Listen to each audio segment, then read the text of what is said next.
Good evening, meteorologist Bob Acanfrio with today's tropical update for Friday, August 24th, 2012. Well, all eyes are on Tropical Storm Isaac, especially across the southeast and Florida, as we've watched Isaac begin its move to the northwest today. As of 5 p.m., we have movement northwest at 16, maximum sustained winds now up to 65 miles per hour. We watched Isaac finally get better organized today, finally tighten that inner core, and we're actually starting to see an eye wall start develop, although as Isaac likes to do, its convection's kind of waning a little bit now as we move into the evening hours, but definitely a better inner core than we have seen. Location 17.2 north, 71.9 west. Kind of a good news, bad news thing for Haiti. Good news is we're moving northwest at 16. Unlike storms we've seen in the past few years, this isn't going to be a slow mover where it's going to rain over Haiti for days.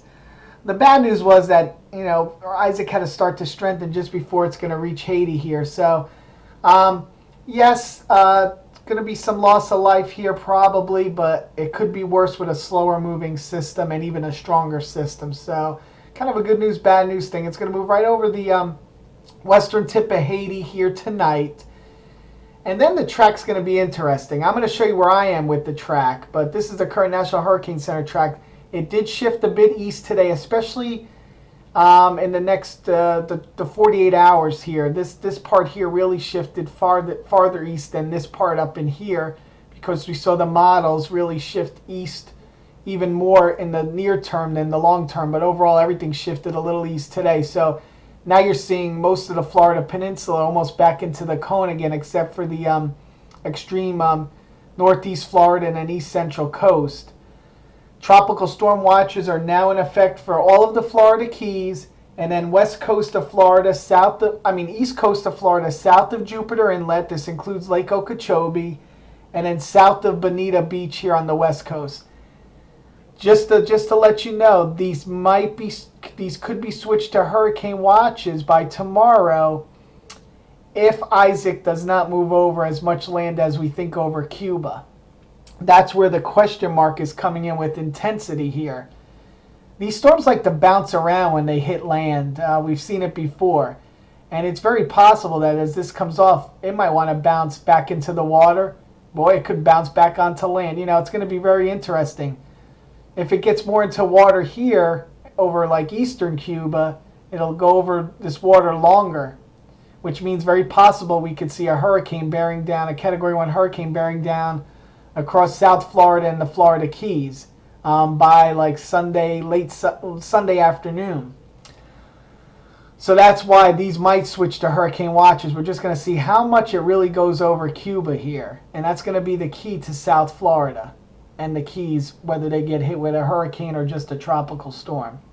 In any event, a lot of rainfall headed for the Florida Peninsula, because any way you slice it, they're going to be on the east side of this system. Okay. So we saw the model shift a little east. This is the track now. My track is more closer to the, probably more in line with it here in the near term, maybe a little farther east, and then more like this, and then more towards Apalachicola Bay. I'm a little farther east in here. I think we're going to see more of a hook like this, more of a rounded hook like this. Definitely going to take this out. Yes. And I'm going to say this with caution because there is a lot of track error out here. Yes, New Orleans, Mississippi, you're on the edge of the western extent of the cone. I would put it at maybe a 5 to 10% chance Isaac comes this way. I highly doubt it.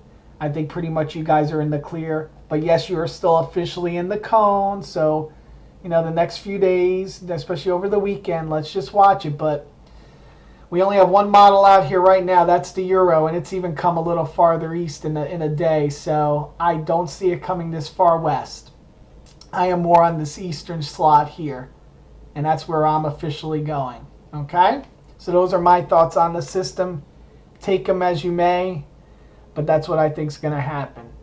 So it's going to be very interesting, again, intensity to see where it comes off this Cuban coast.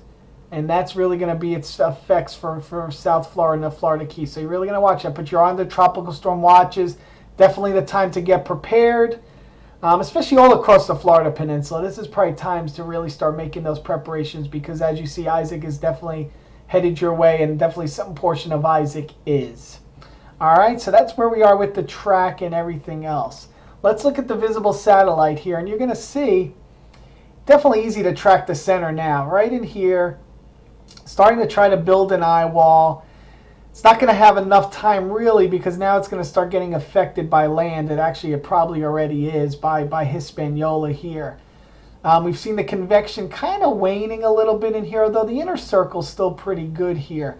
Outer circle getting a little undercut here. If you look right in here, you see these deeper cloud tops kind of waning here, kind of getting cut in here by a little dry air. But definitely a much more organized system now. You can see the official forecast track. Western tip, then eastern Cuba, then what? Does it bounce over the water? Does it stay over Cuba? That's really going to depend on, it's really going to have an effect on the final intensity there for South Florida. Put a little color on it.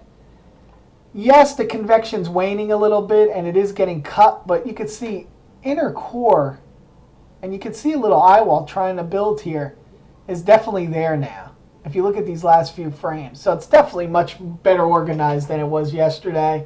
And you can see it's going to move right over the western tip of Haiti here tonight. Boy, too bad we didn't have some radar coming out of here, huh? I'd like to see that. But we'll get some Cuban radar starting soon, so that'll be good to track. We'll be able to track the eye or the center of the storm then. So again, although it looks like some of the convection is waning, the inner core is definitely better organized. All right? Let's look at the bigger picture here.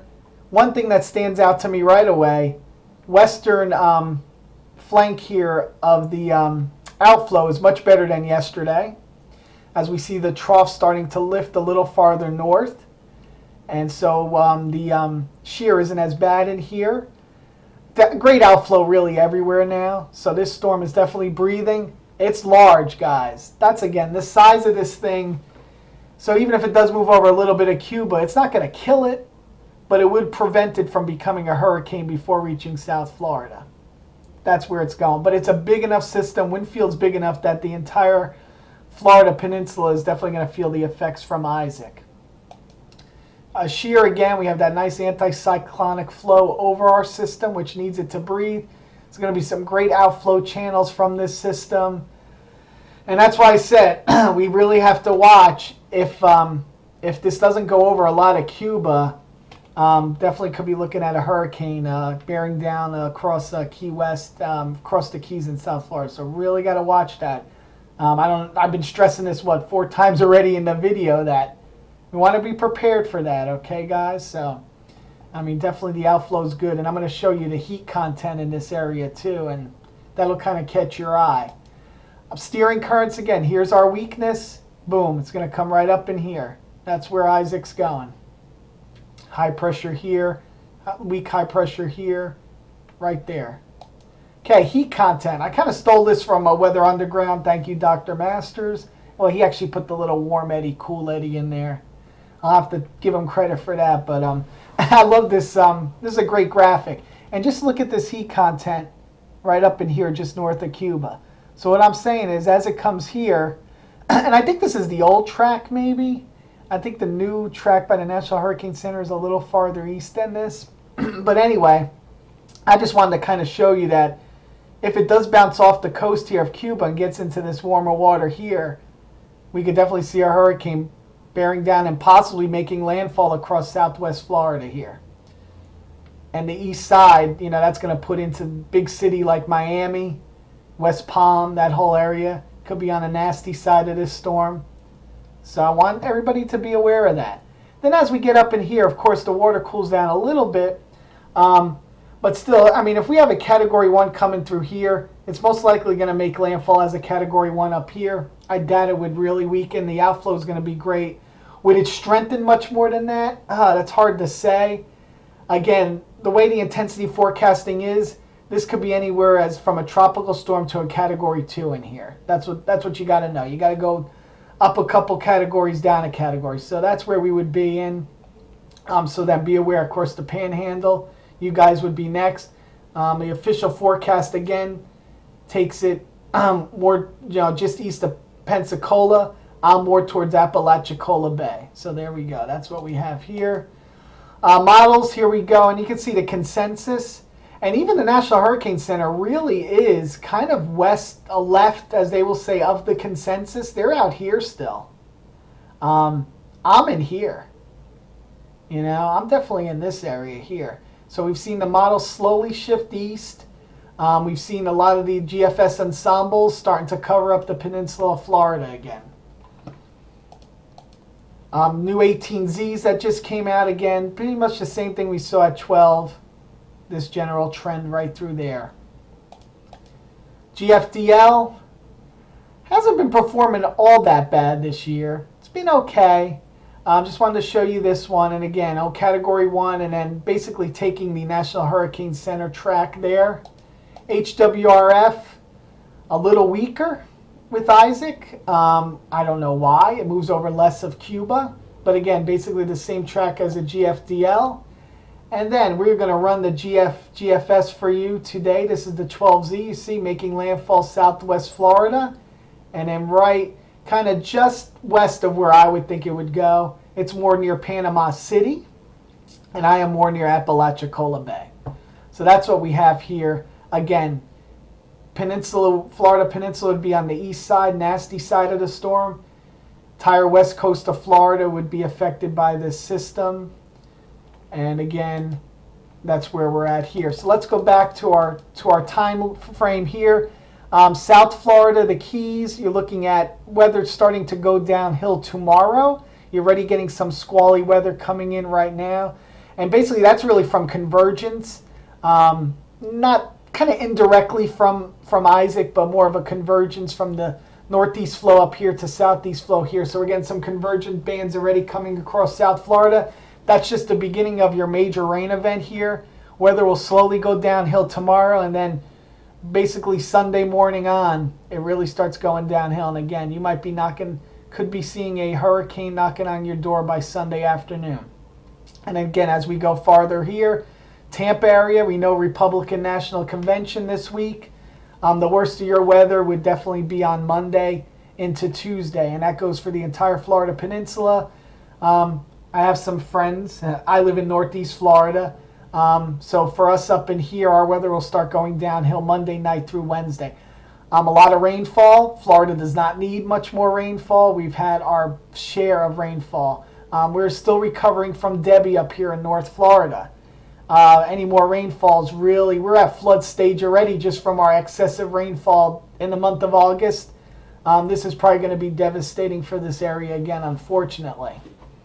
And then again, for the Panhandle, be aware, again, anywhere, I'm thinking my danger zone, I like to put it in, would be anywhere from Pensacola eastward here. So right in this area. Again, I am more east here. I think it's going to come in more towards Apalachicola. Official forecast track by National Hurricane Center has it closer to Panama City, east of Pensacola. All right, so that's what we have tonight. I will have another update for you guys tomorrow. Have a nice night.